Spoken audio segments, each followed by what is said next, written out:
داسې وخت راغی چې هر سړی دې ځان له کفنونه واخلي او تیار دې کیږدي، ځکه چې معلومه نه ده کوم وخت به کوم ظالم جابر ډاکو او غل راپاسي او وجل به کوي.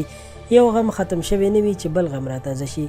ظهیر الله هم د ظالمانو د سپیرې ګولی ښکار شو او یو بې غیرته انسان پرې خپل ځان نباتور جوړ کو. خو افسوس چې دغه بې غیرته کس ته علم نشته چې ته د زمانې یو سپیره او بې عزته انسان یې. دا ویډیو د هغه ګلالي ځوان په باره کې ده چې پېښور کې په بېدردۍ وژل شوی دی. د ظهیر الله ورور وایي چې زما ورور یو ډېر ښکلی ځوان و، هغه چې چا سره کار کولو هغوی له روټۍ پسې تللو.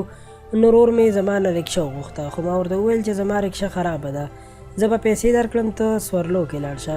خو هغه رکشه بیا وغوښته، نو ما ورته انکار ونه کړو او ور مې کړه.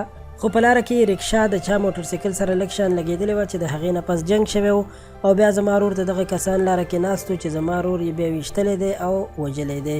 هغه وایي چې کله ما ته خبر راکړل شو چې ورور دې جنګ کړی او پولیس والا هم راغلی دي، نو زه راووتم او اول د اشنغرۍ تاڼۍ ته ورغلم. هلته مې ورور نه و. بیا زریاب کالونۍ ته راغلم چې چېرته جنګ شوی و، خو هلته مې هم ورور نه و او وینه پرته وه چې بیا زه SHO ځان سره بوتلم، یعنې په خپل ګاډي کې کېنولم او بویتلم او هسپتال ته چې کله ننوتم نو هلته ما ته د ورور مړی نه راښودل کېده چې بیا ما چغې ووهلې. نو اخر اجازت راکړل شو او د ورور مړي خواته پرېښودل شوم.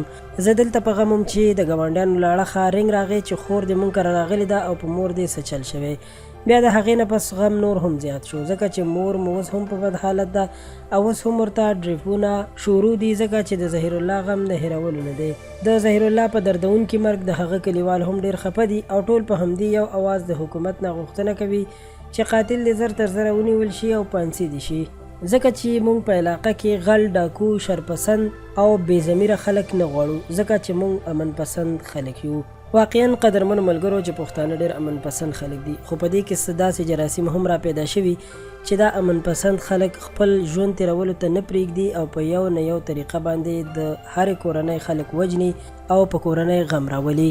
الله تعالی دې وکړي چې داسې خلکو ته سخته سزا میلاو شي چې بیا څوک د داسې کار کولو جرأت نه کوي. ډېره مننه کوم چې د ویډیو تر اخره راسره پاتې شوئ. پښتو پوسټ چینل در سره هم سبسکرایب کړئ چې زموږ هره نوې ویډیو تاسو ته په وخت ورسي. ډېره مننه.